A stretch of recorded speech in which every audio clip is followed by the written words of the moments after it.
As my hubby said, it would appear the bloated felon and Israel are not on the same page when it comes to Ukraine. Because not only has Israel sent Ukraine any Russian weapons they confiscate while dealing with terrorists, because, gee whiz, how are they getting Russian weapons? Maybe because Russia helps Iran, Iran funds terrorist groups, and there you go. So any confiscated weapons they've been sending to Ukraine to use. And since Russia has not stopped trying to attack vital infrastructure, Israel has made sure that people in Ukraine can have clean water. But don't forget, we're denying everything to the Palestinians in Gaza, because that's just what we're like. We'll help a country that's 1,000 miles away, but on the terrorists right next to us, right? Yeah, except of course they are mostly terrorists. And there's a little poll that came out just after October 7th. And the percentage of those in Gaza who supported the terrorists' actions and wanted it to continue was well over half, all the way up into some questions to 96%. So this is why those of us who actually understand the situation get this sneering look on our face when you want to keep talking about innocent civilians in Gaza. There aren't any. Not that this is entirely their fault. They've had over 20 years of brainwashing and terrorism done to them to turn them into terrorists to sick on the Jews. Meanwhile, Columbia University hasn't stopped its tricks. The leader, the dean of the university, think they have to be careful of this one person who happens to be Jewish, the only Jewish person on the board.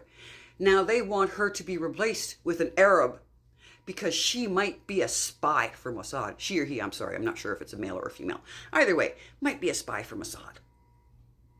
Absolutely no basis for it, but they're Jewish, and I'm willing to bet they've made the mistake of saying Israel has the right to defend themselves. And according to the liberal left, and none of you clearly know what that words mean, because if you were open-minded, you wouldn't be so willing to accept terrorist propaganda to bolster your own prejudices.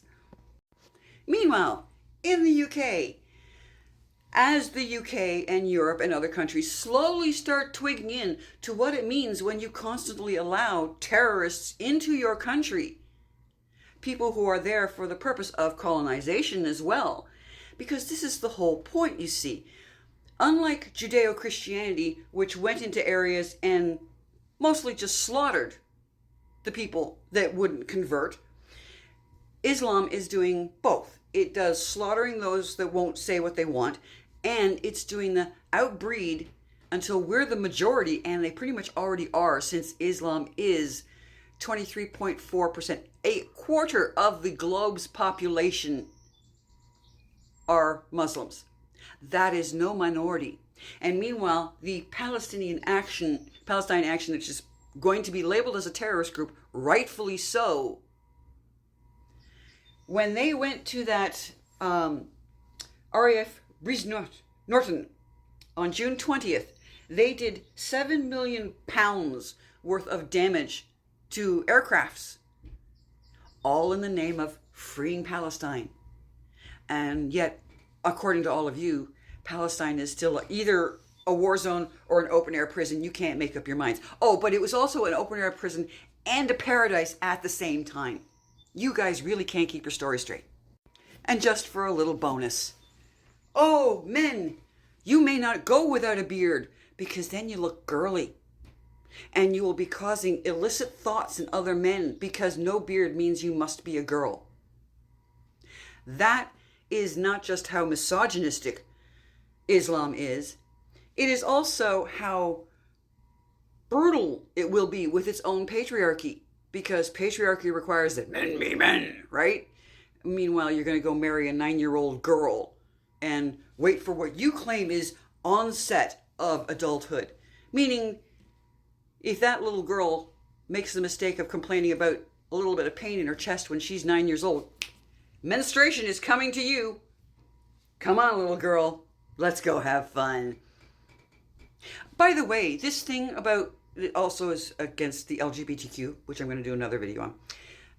This is all going back to and I'm afraid this is Jews' fault, the idea that the seed is sacred.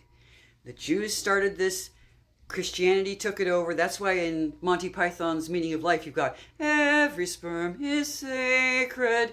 That's this idea. Homosexuality is considered an abomination for the men because you have the seed that creates life. Women, we're just parcel post.